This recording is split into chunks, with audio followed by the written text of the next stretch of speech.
Alors, bonjour à tout le monde. Good morning, everyone. I'm not Michael Levitt, and I'm not Everino Tool either. Almost. So I'll be chairing today's meeting in the absence of Michael Levitt and Everino Tool as the second vice chair of the committee. Aujourd'hui, on continue l'étude. Today, it is the 138th meeting, and we are pursuing our study on threats to liberal democracy in Europe. We will start with two witnesses. First of all, from London in England, Anne Applebaum. She is a historian, won the Pulitzer Prize. She writes for the Washington Post and teaches at the Institute of Global Affairs at the London School of Economics. She published Gulag, A History, and then Iron Curtain, The Crushing of Eastern Europe, 1944-1956, and Red Famine, Stalin's War on Ukraine. Et par la suite, nous aurons de Varsovie. And then we welcome from Warsaw in Poland, Rafal Pankowski, Associate Professor at the Collegium Civitas of Warsaw, and he co-founded the Never Again Association, which is the leading anti-racist organization in Poland. He published Neo-Fascism in Western Europe, a study in ideology, racism and popular culture, and the populist radical right in Poland, the Patriots. Welcome to the committee. We will start with Ms. Applebaum. You have about 10 minutes, and then Mr. Pankowski, you will have the floor. Okay. So, first of all, thank you very much. I'm very flattered and delighted to be appearing before this committee by video link. Apologies that I couldn't make it there, maybe another time. I've had a look at who's testified before you already, and I know that you've discussed general issues of democratic decline in Europe.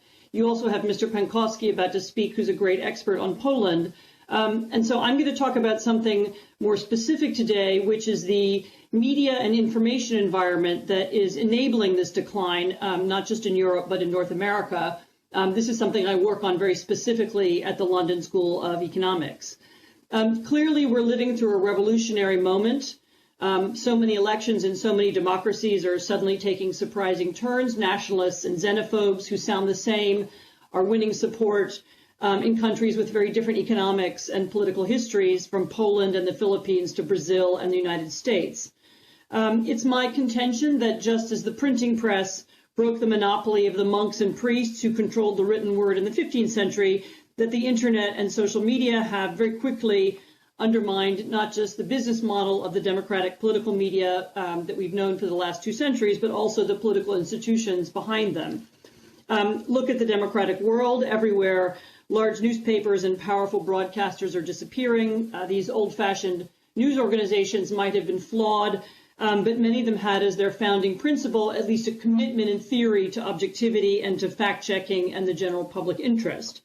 More importantly, whatever you think about them, they also created the possibility of a national conversation and a single debate.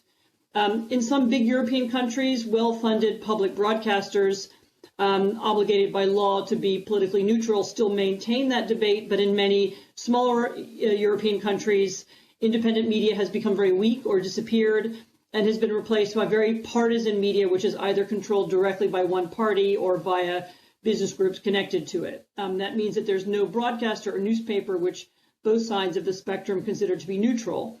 The result is polarization. People choose sides, they move apart, and the center disappears. And this has other side effects. In many democracies, and I would say the United States and Poland are two of the worst, there is now no common debate, let alone a common narrative. And this is not just about, different opinions or different biases. People actually don't have the same facts. One group thinks one set of things are true and the other believes in something quite different. Social media accelerates and accentuates this phenomenon because it allows people, and indeed its algorithms sometimes force people to see only the news and opinion they want to hear. These algorithms reinforce narratives that have created homogenous clusters online, sometimes known as echo chambers. Members of an echo chamber share the same prevailing worldview, and they interpret news through this common lens. This polarization has numerous effects, and it is extremely detrimental to democracy. It creates distrust for what used to be considered apolitical, neutral, democratic institutions, the civil service, the police, the judiciary, and government-run bodies of all kinds. They can fall under suspicion because one side or the other, or maybe both, suspects that they have been captured by the opposing party. It also has a lethal effect on traditional political parties, which were once based on real-life organizations like trade unions or the church. Instead of looking to those real organizations, more and more people now identify with groups or organizations that they find online, or ideas and themes that they find in the virtual world. And in many places, this phenomenon has also led to fragmentation and, again, increased partisanship. Very important that this new information network, which with its divides and its suspicious clans, is also far more conducive than the old one was to the spread of false information, false rumors, either generated naturally or imposed from outside, as well as to campaigns of insider and outsider manipulation. To put it bluntly, and this has now been proved in several studies, people who live in highly partisan echo chambers are much more likely to believe false information. We all now know famously that the Russian government was the first to understand the possibilities of this new information network, and that it deployed trolling operations as well as fake websites and Facebook pages to increase polarization, not just in the US, but also in the UK, in Germany, in France, in Italy, and across Eastern Europe. Just for an example, I took part in a data analysis project at the London School of Economics in the months before the last Bundestag election. We found that the AfD, the German far-right populist party, its messages were being deliberately boosted on social media by pro-Russian media, as well as by trolls and artificially created botnets, some of them originally created for commercial use and then repurposed for the election. They echo and repeat divisive messages, anti-immigration, anti-NATO, anti-Merkel, pro-Russia, and pro-AfD. Most of those who read mainstream media in Germany never even saw those messages, but the AfD's alternative echo chamber read them every day, and that was one of the factors that contributed to the surprisingly large support for the AfD in that election. Although the Russians were the first to invest in these things, others are already following them, other governments, other political movements, private companies. It's important to remember that there's no big bar to entry in this game. It doesn't cost very much. It doesn't take very much time. It isn't particularly high tech, and it requires no special equipment. It will happen, is surely already happening in Canada too. These are, as I said, these are very simple and rather cheap methods to influence public debate, and everybody is now using them. My most important point today that I wanted to make is that at the moment there is no institution which is capable of stopping this kind of manipulation. Democratic governments don't censor the internet. They aren't in the habit of funding independent media, and if they did, it would cease to be independent. Militaries of NATO, international institutions are not set up to fight information wars either. Even counterintelligence services are very queasy about taking part in political debates inside their own countries. It isn't their job to penetrate echo chambers, let alone to reinvigorate democratic newspapers. Tech companies could help to solve this problem, but at the moment they have no incentive to do so. The new information network is also where Google and Facebook are making their money. Facebook and Twitter created the algorithms that spread shock and anger and conspiracy theory faster than truth, and these are, of course, the elements that contribute to the rise of populism. But censorship from Google or Facebook will not, in the long term, be any more acceptable or successful than censorship from a government. We may see some solutions from old media, from universities. There are journalists talking about reinventing what they do in order to create greater levels of public trust. There are media literacy campaigns, fact-checking websites. But if I was going to leave you with one thought today, I would say that there's also another precedent to remember for this historical moment. In the 1920s and 30s, democratic governments also found themselves challenged by radio and by new fascist movements across Europe, whose early stars were all radio stars. Adolf Hitler and Stalin actually were excellent users of the radio, and they understood it as a technology that could be used to provoke anger. People began asking, is there a way to marshal this technology for the purposes of democracy instead? One answer to that was the BBC, the British Broadcasting Corporation, which was designed from the beginning to reach all parts of the country, to inform and educate and entertain, in the famous phrase, and to join people together, not in a single set of opinions, but in a single national conversation that made democracy possible. Another set of answers was found in the United States, where journalists accepted a regulatory framework, a set of rules about libel law, and a public process that determined who could get a radio license. Question now, I think, for Canada and for every other liberal democracy is how to find the equivalent of those institutions in the world of social media. In other words, what is the regulatory or social or legal measures that will make this technology work for democracy, for our society, and not just for Facebook shareholders? This is not an argument in favor of censorship. It's an argument in favor of applying to the online world the same kinds of regulations that have been used in other spheres to set rules on transparency, privacy, data, and competition. We can regulate internet advertising just as we regulate broadcast advertising, insisting that people know when and why they're being targeted by political ads, or indeed any ads. We can curb the anonymity of the internet. Recent research shows that the number of fake accounts on Facebook may be far higher than what the company has stated in public. We could require them to eliminate those because we have a right to know whether whether we are interacting with real people or bots. In the long term, there may be some more profound solutions. Think, what would a public interest algorithm look like, or a form of social media that favored constructive conversations over polarized ones? Regulation is not a silver bullet. It's only part of the answer. The revival of democracy, which so long was dependent on reliable information in an era of unreliable information, is going to be a major civilizational project. It may take some time before long-term solutions to this problem are found. I will stop there to let Mr. Pankowski continue. Thank you very much.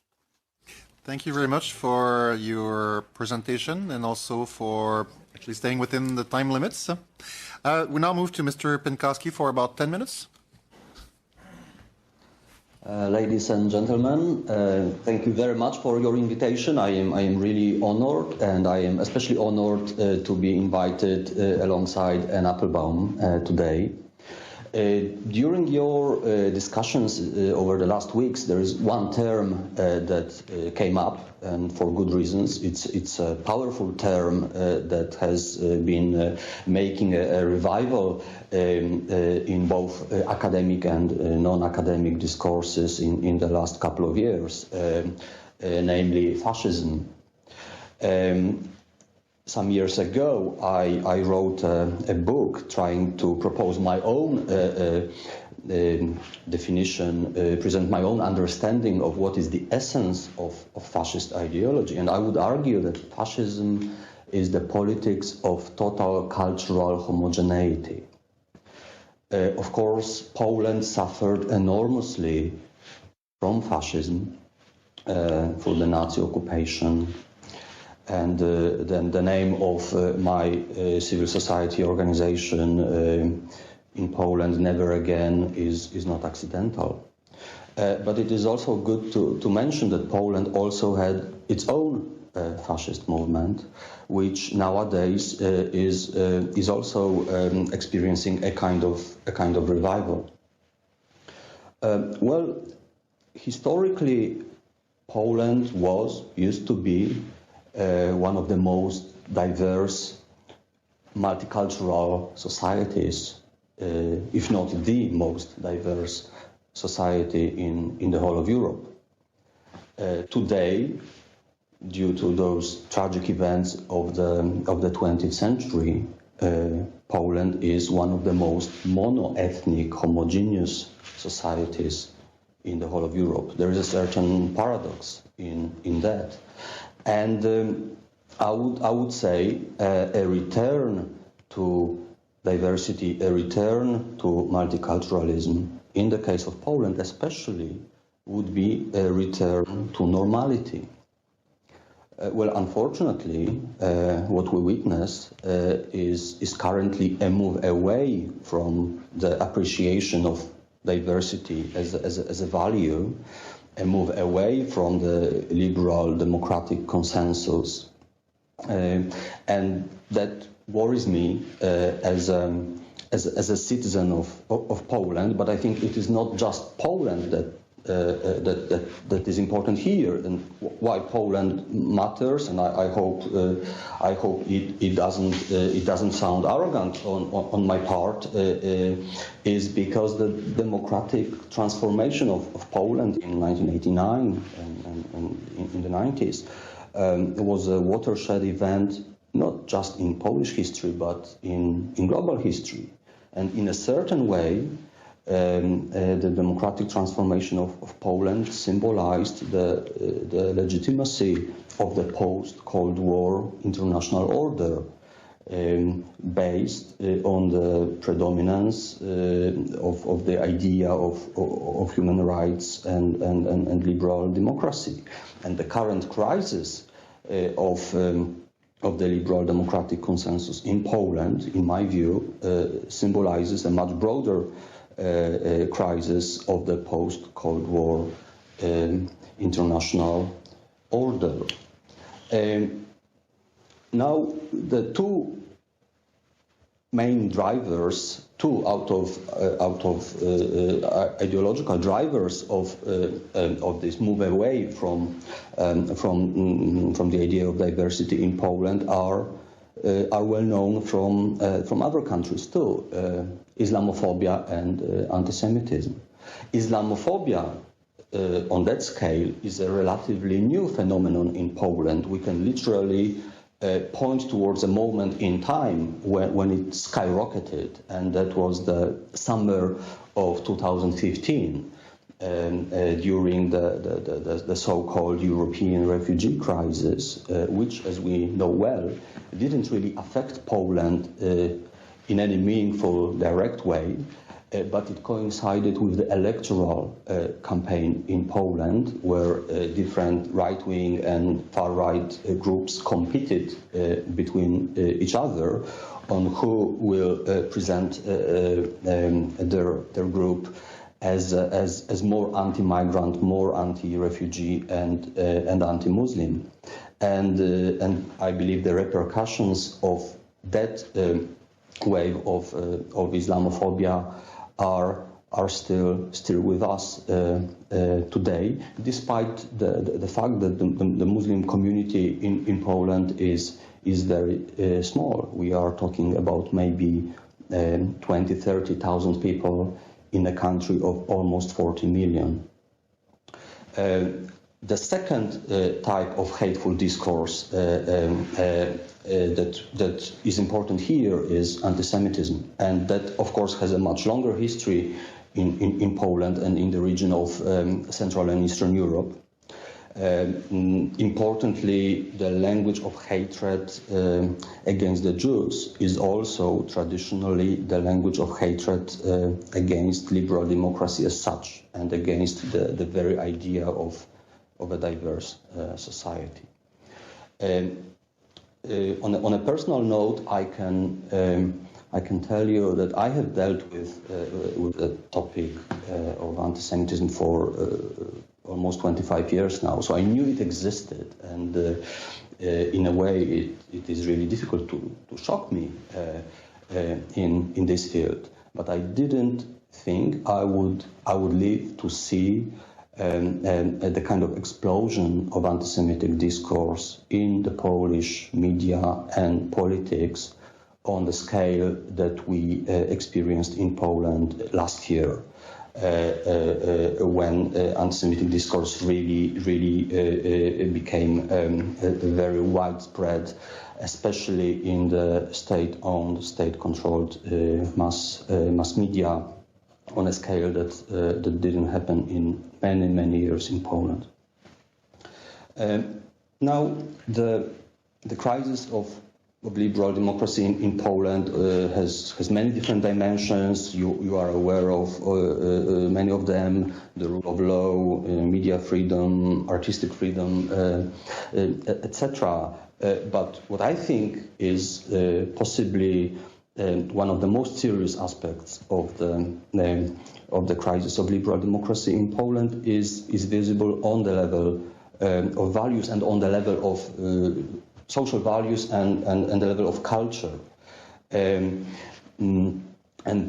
possibly the single most alarming aspect of this breakdown of liberal democratic values is the breakdown of democratic and humanist values among the younger generation. And I think there is another paradox here, because that goes against the received wisdom on the part of what you may call the liberal elite, which assumed that the new generation of people who are born and socialized in a new democratic society would automatically become more progressive, more tolerant, more open-minded than the generation of their parents and grandparents. What happened is actually something opposite. So radical nationalist and xenophobic ideology was successfully transmitted to the younger generation. And well, as a social scientist, I can just give you one or two figures showing it. For example,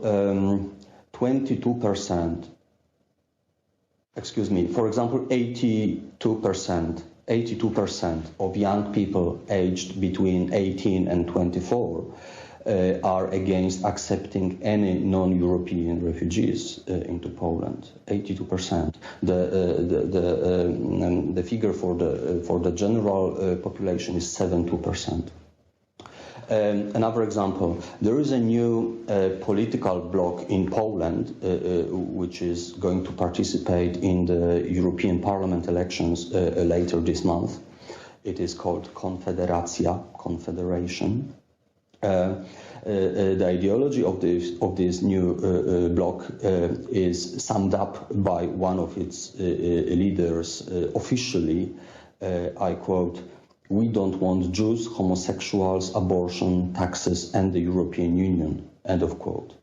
This new group among young men between 18 and 30-year-old gets 31% of the vote. It actually is the most popular electoral option among young men of this age. The next party is Law and Justice, the Polish ruling party, which is also very right wing in many ways. It has 23% of support among this group. There are many more examples showing the explosion of xenophobic attitudes and far-right sympathies, especially among the younger people in Poland, and I think that tells us we are going to have a much longer-term problem than is normally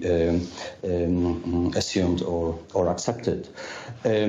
One example. Monsieur Pankowski, je vais demander de conclure rapidement. I would ask you to conclude, Mr. Pankowski, so we can go on to the next person. If there are any lessons that we can learn from the Polish case in the last years, they are the following. First, procedural constitutional framework of democratic institutions can be undermined by deficiencies in democratic culture. And the second lesson, I believe, is the fact that the country's participation in the process of institutionalized regional integration, like the European Union, does not automatically guarantee progress in the field of intercultural understanding and inclusive identity. And such progress cannot be taken for granted. Thank you. Thank you very much. Merci beaucoup. And thank you, Ms. Applebaum, as well. On va passer maintenant à la période de questions. Et la première... Now we'll move on to questions. Ms. Kuzi, 6 minutes. Thank you. Thank you very much. And Professor Pankowski for being here with us today.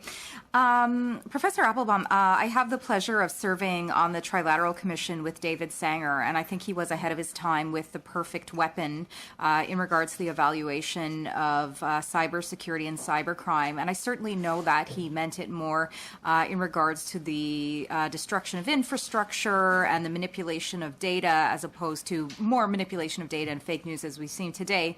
But as we move towards the 2019 federal election here, I'm in the opposition. I'm the shadow minister for democratic institutions, and of course I'm very concerned about the integrity of our electoral processes and our 2019 election. So I would say that we are in a position here where we can identify the players in terms of foreign nationals, hacktivists, as identified in the Canadian Security Establishment document of 2017, and we can identify their motivations in terms of global spheres of influence, natural resources, the environment, causes such as this. But the question, of course, remains is how. And so, I'm very interested in what you talked about today in regards to the tech companies having no incentive, very little incentive to step forward. I know that the present government has had little, if any, success in terms of their self-regulation, even in applying similar standards which these social media platforms applied for themselves in other nations. But however, there is, of course, the delicate balance, as you mentioned, of freedom of speech with the integrity of democratic institutions as well as electoral processes. So I'm very interested in a few things that you mentioned. You listed some specific examples. I was wondering if you could summarize those again, please. And as well, you talked about time to apply regulation from other spheres. What other historical industrial spheres serve as a good framework for this? I'll start with that. I'm also very interested in this public interest algorithm, because when we have members of CSIS, RCMP in front of us, I certainly see their postings for positions online, and I can't help but wonder if they shouldn't make a trip to San Jose or go to the head office of Fortnite to try and poach. So if I could just have your comments first in regards to that list that you mentioned previously, what other industrial spheres you can take from. Thank you. And I'll also finally mention I was a member of the Canadian Foreign Service for 15 years, so this as well is of very much interest to me. Thank you, Professor Applebaum. I think it's really important to. It's not so much that you can copy other spheres, but you can look for past patterns and use them.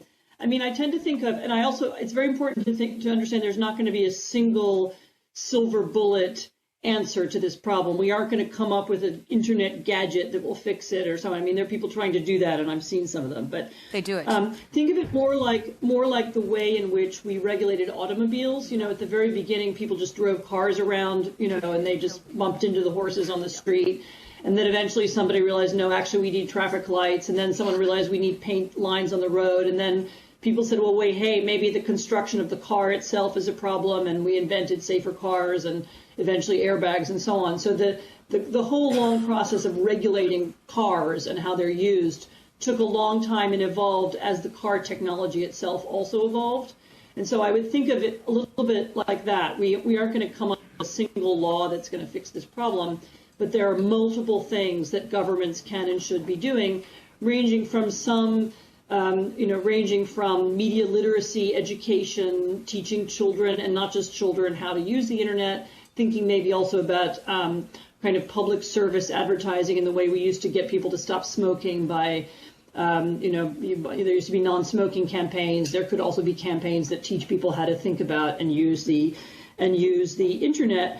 I do think that sooner or later we're going to need some kind of regulation of the social media companies and of the platforms. Actually, I would include Google in this too. And one thing that Canada might begin to think about is who are the other countries it could work with towards this end. Obviously, individual country by country, regulation is going to matter a lot less than if we can pull together, the EU, Canada. In theory, the U.S., although the U.S. is going to be a difficult one because for Americans, these are sort of native companies. There are companies, and they're somehow mentally harder, sort of intellectually and psychologically harder to regulate than it will be for Europeans and perhaps Canadians. But beginning to work with other countries, there's a lot of progress on regulation has been, thinking about it rather, has been made in the UK. Also in France and Germany, there's a lot of public thinking and debate. It would be really I think, really important for Canada to be part of that conversation. And there's also an EU level conversation as well that you should be in. When we begin thinking about regulation, we need to also move away from the idea that what we're regulating is content on the internet, that somebody should sit in an office and say, right, that's acceptable, that's not acceptable, and so on, because that's ultimately going to be very contested. And we should begin thinking instead, what are the rules? What's creating the echo chambers on the internet? What is it that the algorithms favor? Do we want to cut down, for example, or restrict the use of anonymity, for example? Do we want to make it much harder for people to create bots and fake, these kind of fake campaigns that artificially amplify some messages over another? Because that is something that is technically possible to do. Thank you. Thank you, Ms. Applebaum. We need to go to our next questioner, Mr. Jasnevsky. Let me congratulate you on your recent joining Johns Hopkins University as a senior fellow. Professor, over the past decade, we've seen what I call the Schroederization of key members of Europe's old guard political elites. Politicians and ex-politicians corrupted by Russian billions act for the economic and geopolitical interests of Russia, as in the case of Nord Stream, creating Western hydrocarbon and economic dependencies. Now we see an evolving new stage of the subversive and Russian hydrocarbon money flows, the nurturing and financing of enemies within, far-right wing fascist groups in Central and Western European countries who see liberal democracy and the EU itself as the enemy. It takes the form of significant loans to political parties such as Le Pen's National Rally, material media support to candidates of Germany's ADF. In fact, in a January article, you referenced Bundestag member Markus Frohnmayer, who the Kremlin, in a leaked document, called our own absolutely controlled MP in the Bundestag, to financing staging terrorist attacks in Europe against minorities, as happened in the firebombing of a Hungarian cultural center in Ukraine, which has been exposed as having been done by Polish white supremacists paid by an AfD staffer in the German Bundestag using Kremlin money. Recently, you and some of Europe's most important writers and intellectuals published an open letter in The Guardian sounding the alarm against, and I'll quote it, the arsonists of soul and spirit who want to make a bonfire of our freedoms. The letter makes direct reference to May's European elections. Can you tell us what's at stake in these upcoming elections? So that's also a very good question. The internet manipulation that I spoke of is, of course, part of a larger set of issues. Mr. Pankowski also knows this very well. Is part of a larger, there is, in addition to what's going on online, there is a larger Russian-backed assault on liberal democracy in Europe in an attempt to promote the far right, to create ethnic conflict. And we will, and I should stress that although there is you're right to emphasize the Russian support for it, quite a lot of it is native, and there's plenty of native support, and also native, native meaning native French or German or Polish or Czech support for these movements and ideas as well. I don't want to imply that it's only or solely Russian. And in the European elections, we have seen actually for the first time, and I have just written something about this that will be published at the weekend, we're seeing for the first time some of these groups beginning to work together cross borders, both in the online world and also even in the world of funding of one another's projects. So we do see a kind of, paradoxically, a kind of cross-European internationalist nationalism, whereby groups in different countries are seeking to support one another. So the far right in Germany supports the far right in France, which supports the far right in Poland, and so on. And that is one of the dynamics that we will be seeing in the coming European election. I mean, really, for the first time, this internationalist nationalism will be working as a whole, using common themes across Europe. Just as a final point, we saw this it was fascinating after the fire that took place in Notre Dame a few days ago. There were similar responses all over Europe that were echoing and using one another's memes and language. And this is the kind of event that is now being promoted across Europe by similar kinds of groups. Thank you. Dr. Pankowski, you contributed to a report that was released just the other day by researchers at Tel Aviv University in an annual worldwide anti-Semitism report. The report states that the spike was most dramatic in Western Europe. In Germany, for instance, there was a 70% increase in anti-Semitic violence. The report also points out France, the UK, Belgium, and Netherlands with high numbers of cases. What's the role of Germany's AfD, France's National Rally, Orban's Fidesz, Austria's Freedom Party, and others in creating the environment for the rise of anti-Semitism in Western and Central Europe? Well, I would like to stress anti-Semitism is very important, but it is not an isolated type of hateful discourse, and especially in Central Europe, I believe we can witness it for a long time now. We can notice that one type of hatred goes with other types of hatred. So we are rarely talking about isolated types of hateful discourse. Anti-Semitism, in many ways, the revival of anti-Semitic discourse is emblematic of a broader tendency which can be labeled hostility to liberal democracy and diversity as such. There is a certain difference between the west of Europe and East Central Europe in the specifics of anti-Semitic expressions. Certainly in the countries of Western Europe, we can observe a larger number of physical attacks against Jews. There are few of those attacks in Central and Eastern Europe, partly because of the fact that there are so few Jews in those countries. In Poland, well, depending on what statistics you look at it, but it's probably around 10,000 people only. Merci, Monsieur Pankowski. Merci beaucoup. Cette ronde est finie pour Monsieur. Thank you. Thank you very much. The next round, I have 6 minutes.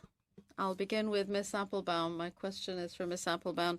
You were talking about social media. Last year, we had some guests discussing the impact and amplification of social media on authoritarianism. I liked your example of how cars were regulated. But we still have differences. Highway codes are different, signage is different. In some countries, we drive on the left and some on the right. There is no international code. And now if we take Facebook or Twitter, they're international. And concerted action would be needed, concerted internationally, that is.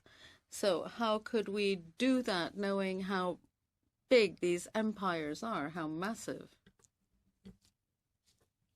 The only thing I would say to that is, first of all, it has turned out, as the European Union discovered when it enforced these GDPR kind of data privacy rules, that by passing them in one place, you do force the social media companies to act in other places. And the GDPR rules in Europe have had a kind of cascading effect around the world.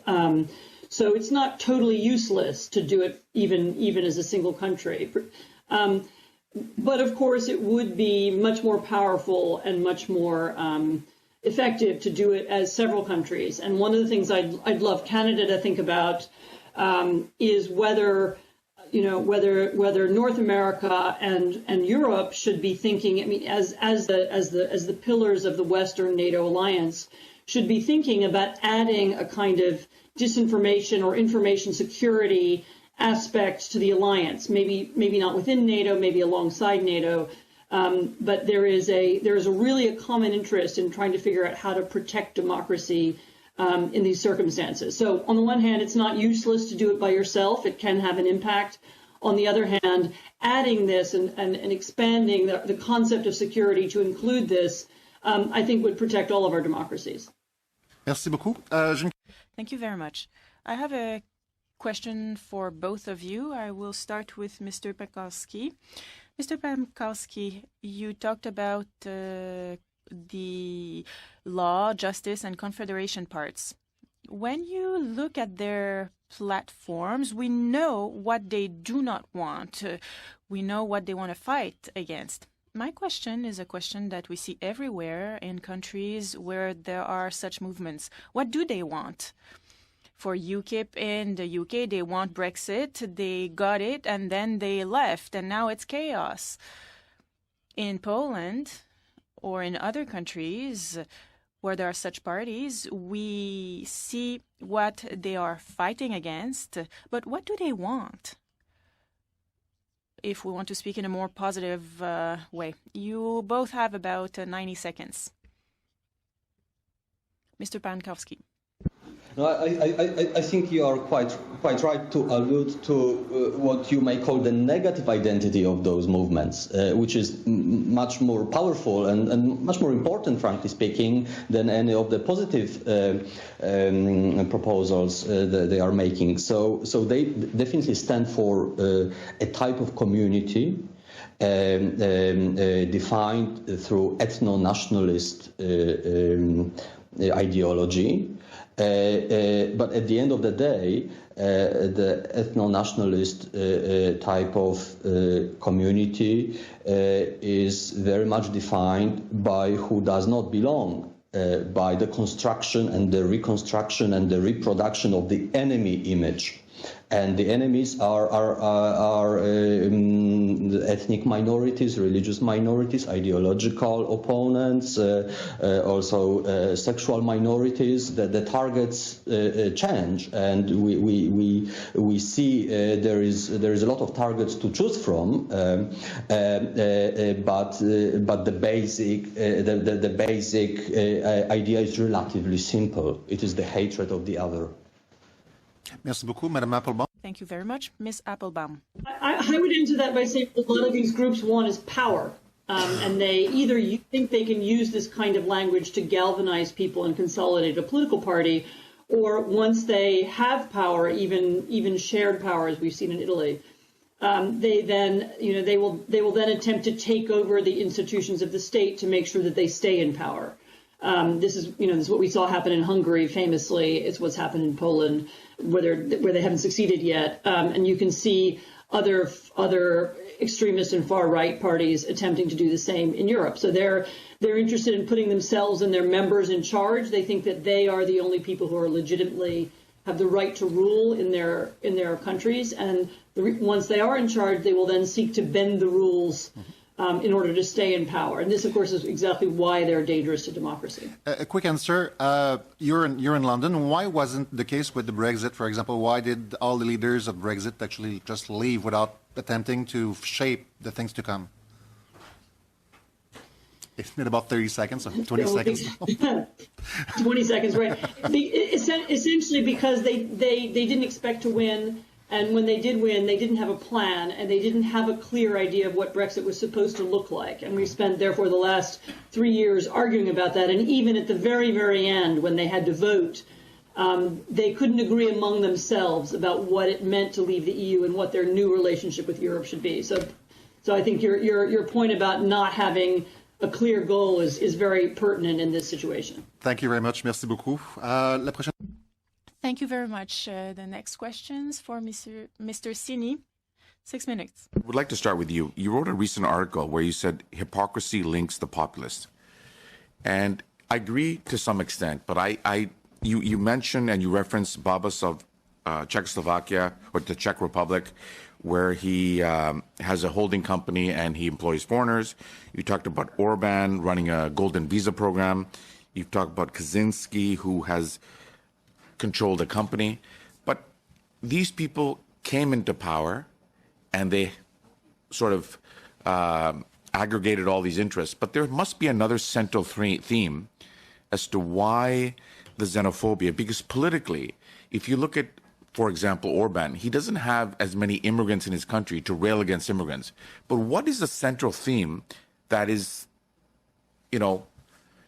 circulating amongst them to make sure or to espouse a certain policy when they don't have that? And, Mr. Pankowski said that it's not even that much immigration in Poland, yet that becomes a central theme when they don't have that many immigrants. And yet they're still able to win elections because of it. So yes, you're pointing to a really important point, and Mr. Pankowski was absolutely right in that this is anti-Semitism in countries without Jews and Islamophobia in countries with no Muslims, and this is about these are more, and this is why, by the way, the fact that it's taking place in the unreal world of the internet is also so important. This is about creating fictitious threats to the nation, and then the creation of parties who can save the nation from that threat. So it's a kind of psychological drama. We can protect the nation. We will save it. We will keep it pure. And we will keep it clean. And then, of course, when they come into power, they make that argument even more forcefully. We're here protecting the nation, and therefore we can be corrupt, and therefore we can steal, because only we can ensure that you are safe. So it's playing on people's fears about safety or about continued prosperity, and also, many people perceive the fact that they're now part of a global economy and really part of a global information system. People see and hear and perceive many more threats than they would if they were just walking down the street. Okay. So this is a kind of a way of psychologically running and winning elections. So, Mr. Pankowski, I want to pick up on a point that my colleague, Mr. Shevnevsky, said. When we look at the Visegrad nations, 3 of those nations are tilted towards Russia, yet Poland is not. Yet there's certain politicians that have some allegiance to Russia, and I'm wondering, why is not Poland tilting toward Russia when everybody else is, including the alt AfD in Germany, including Matteo Salvini in Italy, yet Poland has not completely tilted. Why is that? Well, again, I would say that national history has a lot to do with that. So there is a part of the Polish nationalist right that is traditionally pro-Russian. But overall, the historically motivated hostility towards Russia is also strong.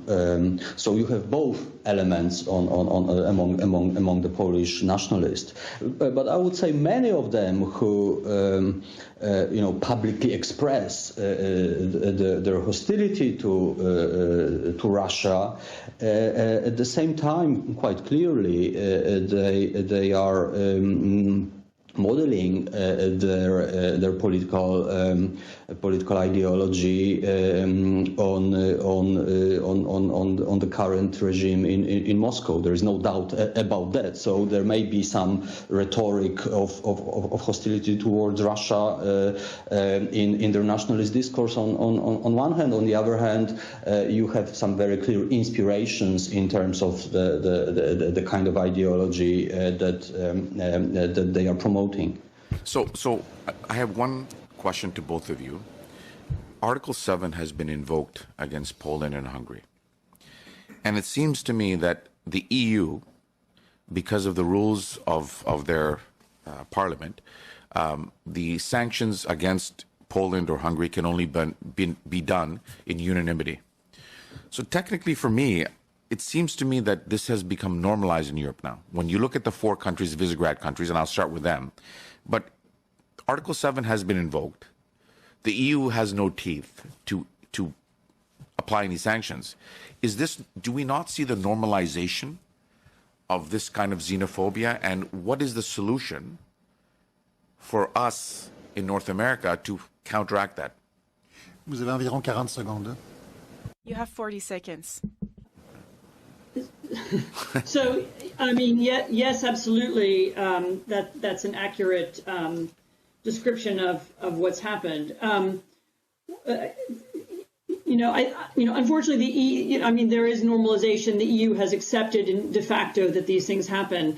I think for Canada, both continuing its representation and its discussion of the importance of liberal democracy is really important for your foreign policy and also for all the members of your political class to continue. But I would also stress this. Think hard about the internet and think hard about how it is and why it is that these populist, anti-democratic, and xenophobic messaging is spreading so fast and in so many countries simultaneously. I mean, it seems to me that you're a country that could play an important role in changing that reality. Merci beaucoup, Madame Applebaum, Monsieur Seni. On va passer pour les dernières minutes. On va commencer avec 3. The last round, 3 minutes for Mr. Sidou. Here, thank you both for being here this morning. Question to Professor Applebaum. Recently, you wrote an opinion piece about Russia's influence on Germany's far right.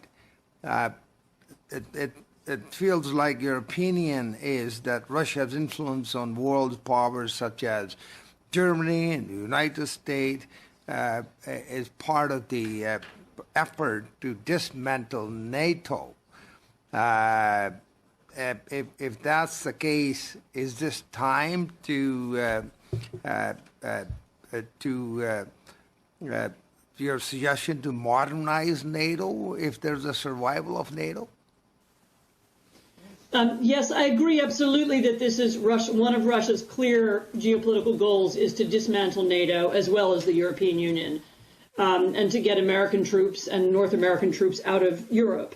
And so, yes, beginning to understand that Russia's assault on the West is not just military, that it's also in the world of cyber, as one previous committee member mentioned, as well as in the information space. Would be if you want to keep NATO together, if you care about it, if it's an important institution for your security, then adding some of these other spheres, to the concept of what defense means, I think would be very important, very central. I'll share my time with Mr. Thank you, Mr. Sidou. Dr. Pankowski, yesterday marked the 15th anniversary of the EU's largest single enlargement, witnessing the historic accession of former Soviet republics and countries of the former Eastern Bloc. The same day, far-right nationalists running in the upcoming EU parliamentary elections held an anti-EU sovereignty march through the streets of Warsaw. There were chants of "This is Poland, not Polin," the Hebrew term for Poland. For additional context, one of the largest Independence Day events in Poland is the annual March in Warsaw. It's organized by an alliance of far-right radical nationalist groups. In 2017, they had banners and slogans such as "White Europe of Brotherly Nations," chants of "Pure Poland," "White Poland," "Refugees Get Out." 2018, the mayor of Warsaw tried to ban the march to no avail, partially because the organizers and the government coordinated a joint initiative for Poland's centenary of regaining independence. The symbols of radical nationalist groups who organized the event were prominent. Italian neo-fascist group Forza Nuova was also there, among other far-right visitors from around Europe. Poland's Independence Day is meant to be a patriotic event. How do the lines between patriotism and nationalism and racism become blurred and then erased in Poland? In as much as I would like to hear the answer to this, we're at the end of the 3 minutes allocated. Sorry about that. Our written answer would be appreciated. Thank you. Actually, we can call for written answers to the questions that have been asked. Thank you very much. Merci beaucoup. Et Madame Cousy pour 3 minutes. Ms. Cousy, 3 minutes. Thank you, Mr. Chair. Given the situations in Poland and Hungary, I've referenced Madeleine Albright's recent book, fascism. I'm wondering, Professor Pankowski, if you could please comment on the similarities between Europe presently and pre-World War II Europe, with consideration for the great power struggle of Russia, China, and the U.S., and the way forward in consideration of that scenario given the present context, please. Right. Well, obviously, this is the kind of analogy that is made quite often nowadays. I would be cautious. I would not use it too easily. We are not witnessing the 1930s, but.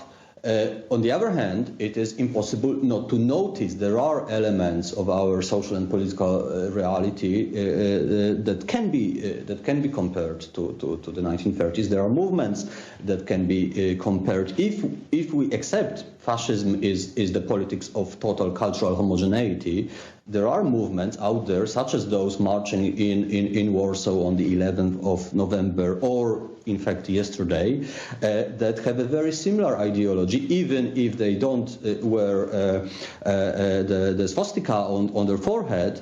The ideology of total cultural homogeneity, of hostility against all minorities, it is very present. In the Polish case, it is summed up by the slogan "Poland for the Polish," which is also a slogan from the 1930s, which symbolizes hostility against all types of minority communities. And some of those groups, they actually take their names from the groups that existed in Poland in the 30s, such as the All Polish Youth or the National Radical Camp. That was actually banned in Poland in 1934 for inciting hatred. Today, a group with the same name and the same symbolism, the same ideology, is allowed to march in the streets of Warsaw after the Holocaust in the 21st century. And in my view, that is truly alarming. Sure. We're seeing here in the Canadian political context the word white supremacy thrown around a lot. And certainly while these types of terms and these actions are something always that we should never stand for as a society, I can't help but wonder if in using these terms it creates more division and perhaps sours some would-be historically classical liberals sort of into a misrepresentation and a misuse of the word. Can you comment on that briefly, Professor Pankowski? I'm sorry, we're at the end Okay, of the time thank you limit, very but much. I would invite you to submit a question in Okay. writing as well, to get an answer in Thank you. writing too. Madame Applebaum, Monsieur Pankowski. Ms. Applebaum, Mr. Pankowski, thank you very much for your testimonies. It was very interesting. Now we will suspend for 2 minutes and we will welcome the second panel. Thank you very much.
peux commencer maintenant, alors?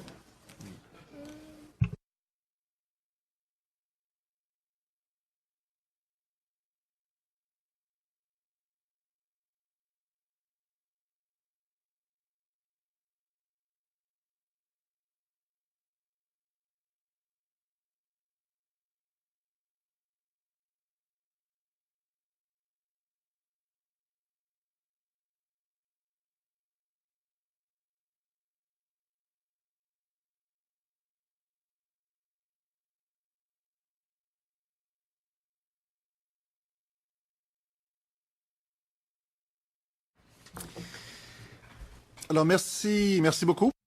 Thank you very much. We will now go to our second panel. Once again, we have two witnesses.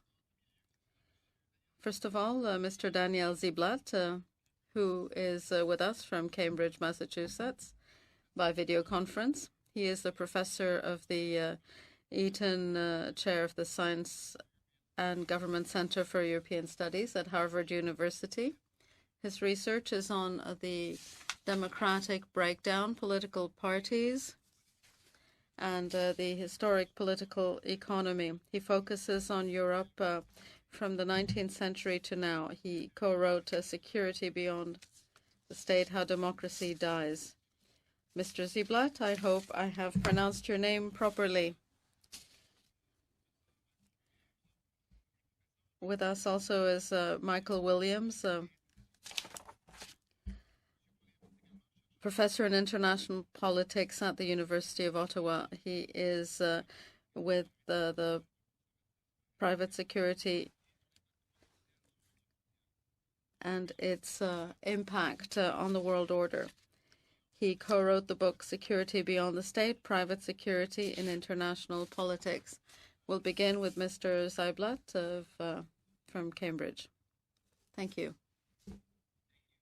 Thank you for allowing me to have the chance to speak to you today, and I'm sorry I can't be there in person. So the question that I'm going to talk about very briefly is this question: is liberal democracy in crisis in Europe? I want to begin today with really just two facts that we know. Social scientists tend to disagree, as we all know, on a lot of things, but there's two pretty solid pieces of evidence that they do agree upon. First of all, that old democracies don't die. That is, the longer a democracy has been around, the probability that a democracy will break down decreases. Second fact, rich democracies don't die. No democracy with $22,000 US per capita income or more has ever broken down. So rich, old democracies don't die. This means Europe, especially the core of Western Europe, should be safe. But something significant has changed in our lifetimes. The way that democracies die has changed. During the 20th century, democracies used to die at the hands of men with guns. During the Cold War, 3 out of every 4 democratic breakdowns took the form of a military coup. Today, most democracies die in much more subtle ways. They die not at the hands of generals, but of elected leaders, presidents and prime ministers who use the very institutions of democracy to subvert it. Elections, plebiscites, acts of parliament, Supreme Court rulings. This is Hugo Chavez, Vladimir Putin, Erdogan in Turkey, and Viktor Orban in Hungary, in the heart of Europe. What's so dangerously insidious about this electoral road to democracy, or to autocracy rather, is that it happens behind a facade of democracy. There are no tanks in the streets, the Constitution remains intact, there are elections, parliaments continue to function. As a result, many citizens often aren't fully aware of what's happening until it's too late. In 2011, 12 years into Hugo Chavez's presidency, surveys showed that a majority of Venezuelans still believed they were actually living under a democracy. So could this really happen in Europe? As I have said, this has already happened on the eastern edges of the European Union, in Hungary under Viktor Orban. In 2010, Orban's party came to power legally, constitutionally, and democratically. But armed with a constitutional supermajority, over the past 9 years, it has followed a pattern that my co-author, Steve Levitsky, and I identify in our book, How Democracies Die. Once in power, it captured the referees of the political game, the courts. It sidelined rivals and critics, the media and universities. It tilted the playing field to make it harder and harder for an incumbent to lose by altering electoral rules. This is a playbook that has also been repeated in Poland with only a little bit less success. But what about the core of Western Europe? Even though these democracies are richer and older, the fact that democracies now die at the ballot box means that perhaps we are in a new world and a new set of rules may apply. Indeed, in Western Europe, in many countries, for the first time since the end of World War II, illiberal, anti-system, radical right political parties are either in power, on the threshold of power, or being elected to parliament for the very first time. Most recently, just this week, Spain's Vox party made it into Spain's parliament, the first time a far-right party has made it into parliament since Franco. This is the alternative for Germany and Germany, Sweden's Democratic Party, Italy's Lega Nord, just to name a few. If these parties were to single-handedly gain power without coalition partners, as they have in Poland and Hungary, would they inflict such serious damage on democracy as they have in Poland and Hungary?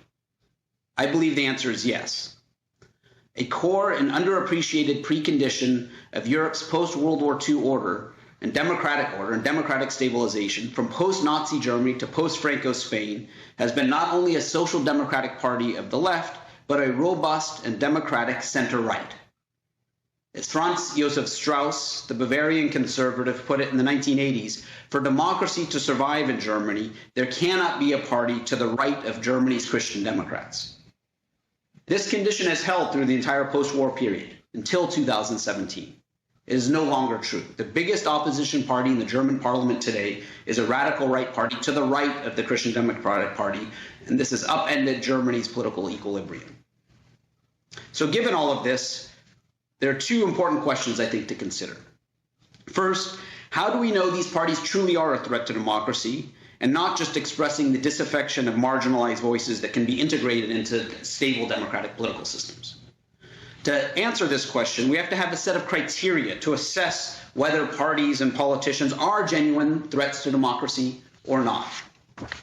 With this sort of question in mind, in my book with Steve Levitsky, we devised a kind of early warning system, what we call a litmus test, to identify politicians and parties before they get into office who might pose a threat to democracy once they are in office.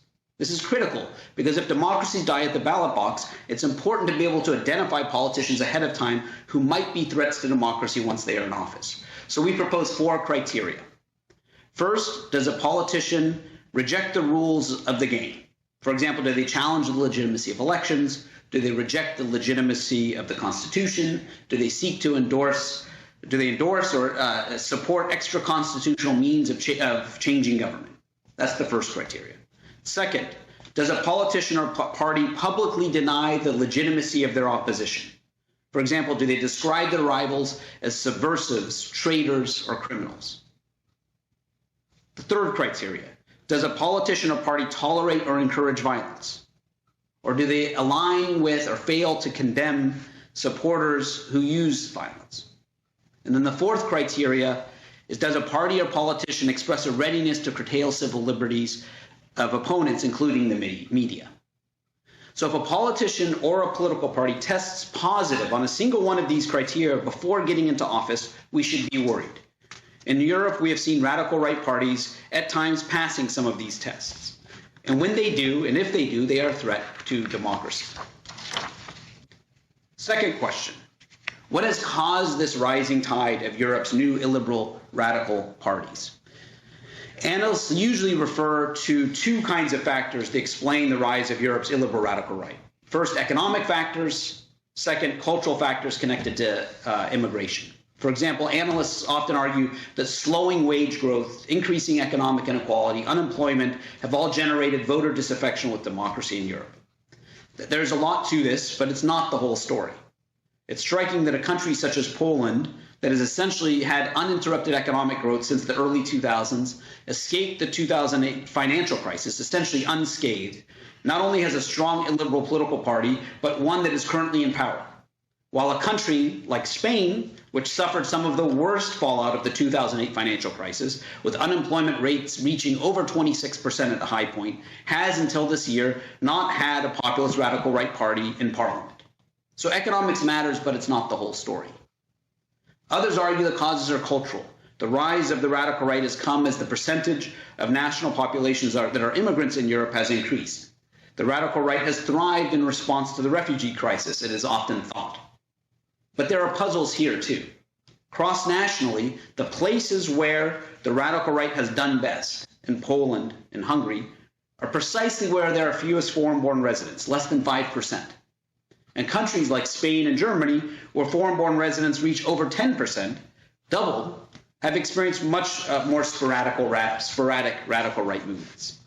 And likewise, as in the United States, within countries in Europe, inside of countries, it's precisely in those regions and provinces in a country like Germany where there are not many foreign-born residents, Eastern Germany, where radical right sentiment is highest, in urban areas where there are many immigrants, where radical right sentiment is almost non-existent. Again, it's not that immigration doesn't matter, but all of this suggests what I think of as a third factor that I think actually matters more than these other two. The success of Europe's radical right is rooted in failures of Europe's mainstream political parties. Two failures are worth mentioning. First, the move to the ideological center by social democratic parties and labor parties in Europe in the 1990s, so Tony Blair's New Labour, Gerhard Schroeder's Neue Mitte, may have been smart and even actually necessary electorally, but it came with a cost. It left many working class voters with the view that they no longer had a choice. The center-right and the center-left were now virtually indistinguishable. So the first failure on the part of the center-left was a failure to offer something clearly different, leaving a potential pool of voters feeling abandoned and available for populist radical right. But there was also a second failure. Because the center-left moved to the center on economic questions, many parties and politicians on the center-right, Christian Democrats and conservatives, began to search out for new cultural issues to run on, including by drawing a hard line on immigration. It was in the 1990s that many center-right politicians in Germany, for example, began to talk about threats of immigration, adopting nativist and nationalist slogans that were even picked up in some instances by the small radical right. Professor Eiblatt, I apologize. I will ask you to wrap up your presentation in about 30 seconds to 45 seconds. Yes. This move left these issues voters and salient in voters' mind, and when the center-right failed to deliver, the appeals of the populist right only grew. So to conclude, the eastern edges of post-communist Europe, democracy is vulnerable. But in the core of Western Europe, the sky might not be falling, but it's clearly darkening. The good news, and this is my final word, is that the process of democratic backsliding is not due to economic unstoppable forces. Mainstream politicians, if creative and responsible, can offer politics that addresses the concerns of voters, but does so in a way that keeps the most dangerous threats of democracy out of parliament and office. Thank you. Merci beaucoup, Professor Eiblatt. Je suis vraiment désolé. Thank you, Professor Eiblatt. I'm so sorry, but we have very limited time for presentations and for questions and answers. Mr. Michael Williams, for some 10 minutes. Thank you. Today, and if I can say on what I think is a remarkably important issue, and it's very, very heartening to see you taking it with such seriousness. I'm not going to go over some of the empirics, which many of you know inside out. I want actually to pick up on Professor Eiblatt's last point, because I want to suggest to you that to understand what is going on in Europe, and in fact more broadly in the world, we have to understand that there's a new ideological struggle taking place. In other words, what is taking place right now is not simply a question of an ill-defined populism. It's not a question simply of economic dislocation. It is not certainly the re-rise of fascism. What's taking place is much more complicated than that, and in fact arises out of a series of intellectual, political, cultural strategies that have been developing for more than 2 decades. And it's the level of ideas, at the level of ideologies, that we have to take more seriously if we're going to understand the way in which all of these things fit together.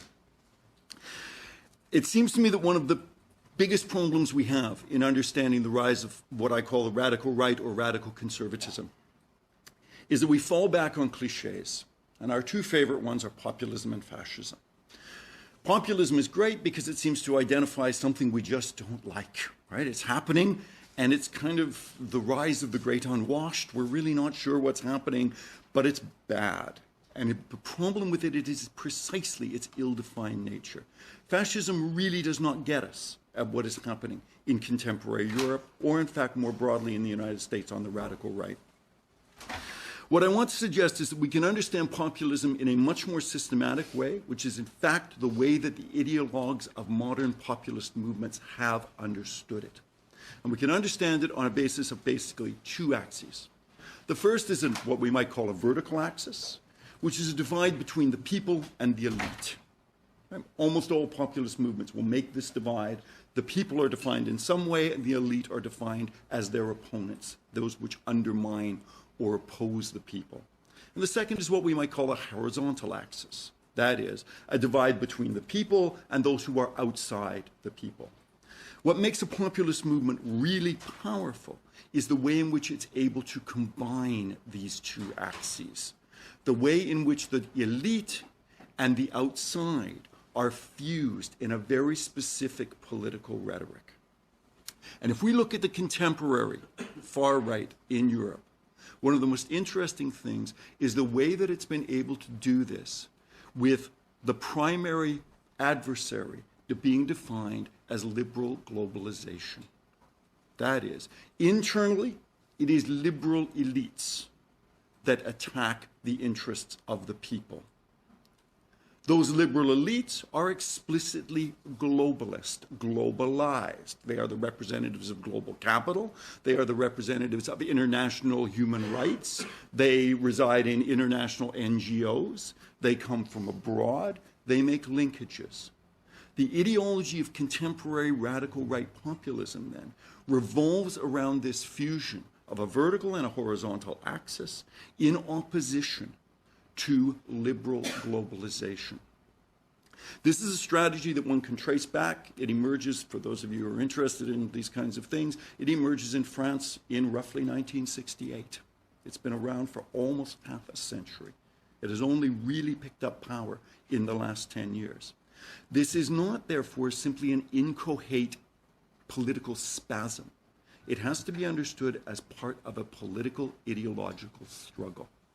It's also an ideological struggle that these people understand as specifically cultural. That is, the attack on global liberal culture is an explicit part of its political orientation. National culture, local culture, is seen as that which is threatened precisely by universal global values attached to liberalism. In this way, then, what the contemporary radical right seeks to do is create an ideological movement within states, but also across states. One of the most fascinating things about contemporary radical nationalism is that it is explicitly internationalist. It sees itself as forming a series of movements of movements. And it sees itself as doing so in a pan-European way, and potentially also in a pan-Western way. This is to some degree a civilizational ideology. The best illustrations of this, I think, are two. One person who you already mentioned, Matteo Salvini, who makes this argument explicitly. He makes it also in alliance with Alexander Dugin out of Russia. And they both make it in alliance with somebody with whom I'm sure you're all very familiar, a rather disheveled man by the name of Steve Bannon. Okay? Steve Bannon just founded something called the Academy for the Judeo-Christian West, which is designed to be an intellectual, cultural training school for a cadre of radical conservative academics, policymakers, and bureaucrats. It is mirrored by the school that has been started in Lyon by Marianne Le Pen, which has exactly the same agenda. In other words, what we're seeing here is not simply chaos. What we're seeing is something that can be understood as an ideological and strategic political struggle. It's a struggle which is also not simply explicitly illiberal.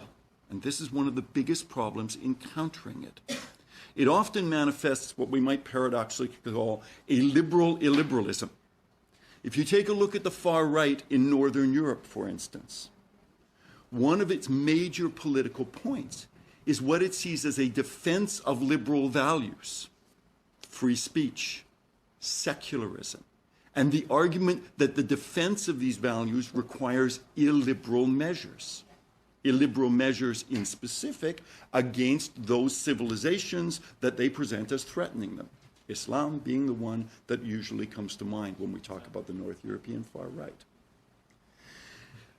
There are within this coalition, within these movements, massive tensions. There's no doubt about that.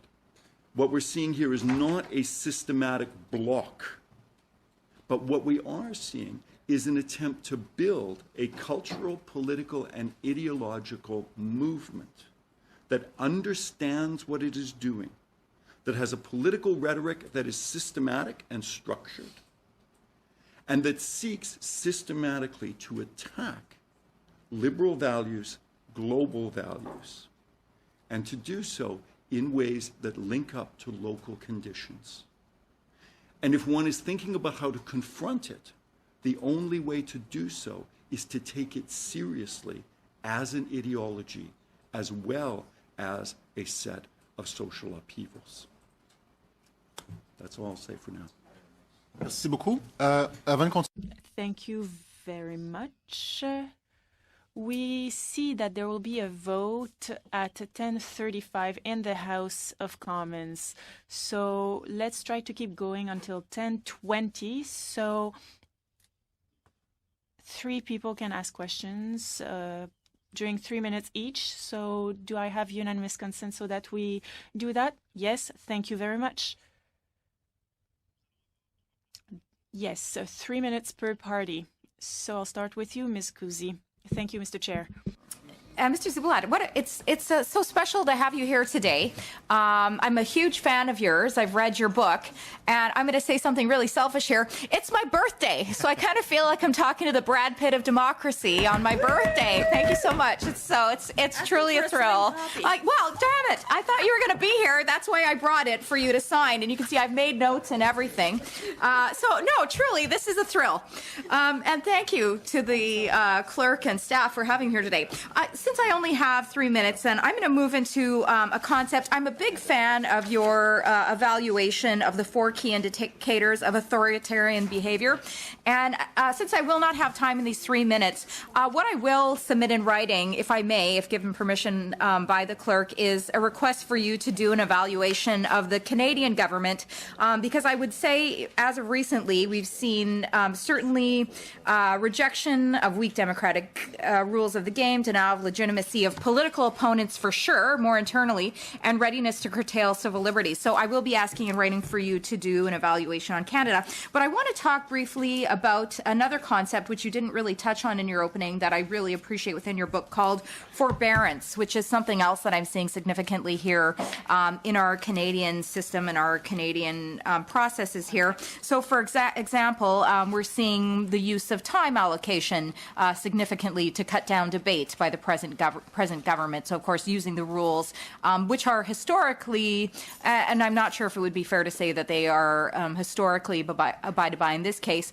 but more disturbing to me is I am the vice chair of House Procedures, and we had a case come before us which was clearly contempt of Parliament. However, the current government did not want to have to wear this, that this was contempt of Parliament, and as such, in the final report, the wording was softening. So my question is, how do we eliminate forbearance? Well, I don't think you're interested in eliminating forbearance. You want to support. Oh, excuse me, supporting forbearance. Yes. Pardon me. Yes, right. Well, forbearance is an unwritten rule. It's about showing self-restraint. All political entities require unwritten rules. Parliaments, countries as a whole, any organization, they require showing limited limits on power, self-limits on power. And one of the things that drives forbearance, or the elimination of forbearance in our mind, is polarization. When each side views the other side as deeply threatening, then of course you'll use extreme measures to block the other side. And so the driver of the erosion of forbearance is polarization. And so, in the United States, the context that I know better than the Canadian context, as the political parties regard each other as existential enemies, they begin to use any means necessary to stop the other side. And one sees this in parliaments. One sees this also in the German parliament. In the face of the radical right in Germany, there's parliamentary procedures are being used to exclude the radical right from debate. And we're in this kind of funny dilemma where the radical right can now point to the mainstream parties and say, we're not the ones breaking the rules, you are. And so the point I would make is just by highlighting the importance of forbearance, and that in order for our institutions to work, people need to use self-restraint with them, and that there's a cost to our institutions of behaving without self-restraint. And alerting to people to that cost is not just about winning and losing elections. It's about the viability and the future sustaining of a set of institutions. This requires forbearance. So bringing this up and is really a critical. I wish I had 2 hours. Merci, Monsieur le Président. Thank Merci, you. Professor. Thank you very much, Mr. Chair. Now, Mr. Jevnesky, you have 3 minutes. Monsieur President, Thank you, Mr. Chair. Professor Seiblatt and Professor Williams, we saw how democracy died in Germany in the 1930s and its tragic consequences. Many would argue that democracy has died in Hungary and is being subverted in countries such as Poland.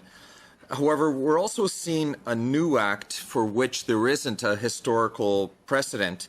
What previous panelists, Professor Anne Applebaum, called the Populist International, and the what Professor Williams referenced in his introductory remarks, and their attempts to gain leverage control of the European Parliament. Professor Seiblatt, you said democratic states can die at the ballot box. Do you foresee the possibility, a danger, for the death of the EU at the hands of a united populist international? Well, the May elections are absolutely critical. And I think people are underplaying the potential threat. So the estimates are that they will gain 170 or so seats of a parliament that has, over 500 members. And so some say, well, that's not a big deal, but I think it is a big deal. And the parliament has existed to date in the European Union is dominated by the EPP, the center-right group. And there's a very real possibility that as these groups get organized in ways that Professor Williams described, that the EU becomes dysfunctional. I think the European Union is not a democracy. Its member states are. But the fear that I would have about these parties is that they dismantle the European Union. And if they do that, that does undermine democracy within nation states. So that's, I think, the thing to focus is on the degree of Euroscepticism that these parties often offer. Professor Williams. This is where the pre-war analogy becomes difficult, because contemporary populists don't present themselves as anti-democratic, right? So their argument against the EU, I completely agree with Professor Seiblatt, is that it is an anti-democratic institution. Their representation of the EU is as a liberal hegemonic project, right, that wants to foist on them radical free markets and elite-defined human rights, which needs, therefore, to be opposed precisely in the name of democracy. So when one is assaulting them at this level or trying to take them on at this level, and this has been a consistent problem for the defenders of the EU EU's democratic status becomes a real problem if you define democracy back as a national public, which is precisely what the radical right has done.